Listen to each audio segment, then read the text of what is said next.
हरिओम विठल। प्यारे गुरु भक्तों, एक बार की बात है, एक अति श्रेष्ठ व्यक्ति के पास एक निर्धन व्यक्ति आया और बोला कि मुझे अपना खेत कुछ समय के लिए उधार दे दीजिए, मैं उसमें खेती करूँगा और खेती करके कमाई करूँगा। वह अति श्रेष्ठ व्यक्ति बहुत दयालु थे।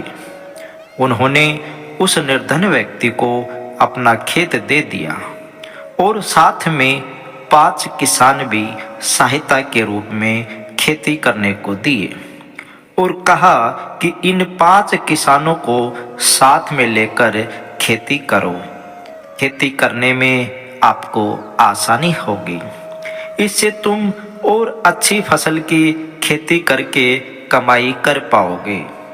वो निर्धन व्यक्ति यह देखकर बहुत खुश हुआ कि उसको उधार में खेत भी मिल गया और साथ में 5 सहायक किसान भी मिल गए।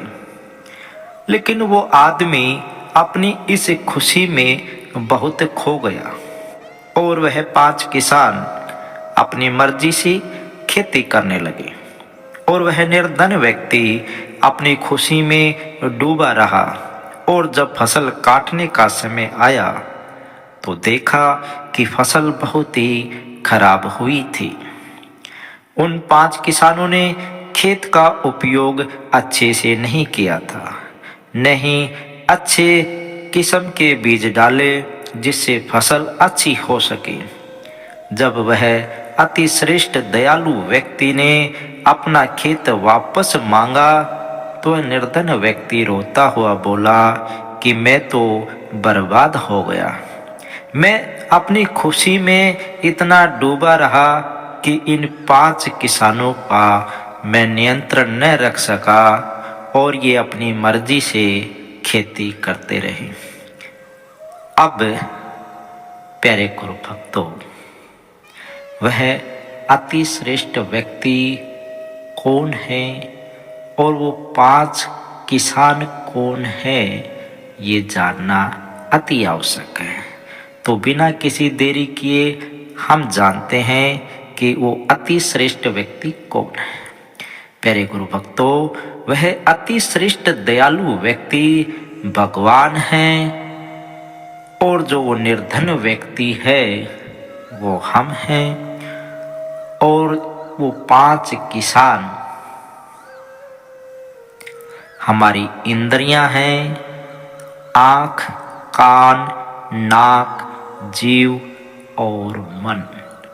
और जो खेत है वो हमारा शरीर है, जो परमपिता परमेश्वर ने हमें इस शरीर रूपी खेत को अच्छे फसल अर्थात कर्म करने के लिए दिया और हमें इन 5 किसानों को अर्थात इन इंद्रियों को अपने नियंत्रण में रखकर शुभ कर्म करने चाहिए, जिससे वह दयालु प्रभु जब हमसे यह शरीर वापस मांगे या हमसे जब शरीर वापस मांगने का समय आए तो हम हिसाब करें तो हमें रोना न पड़े।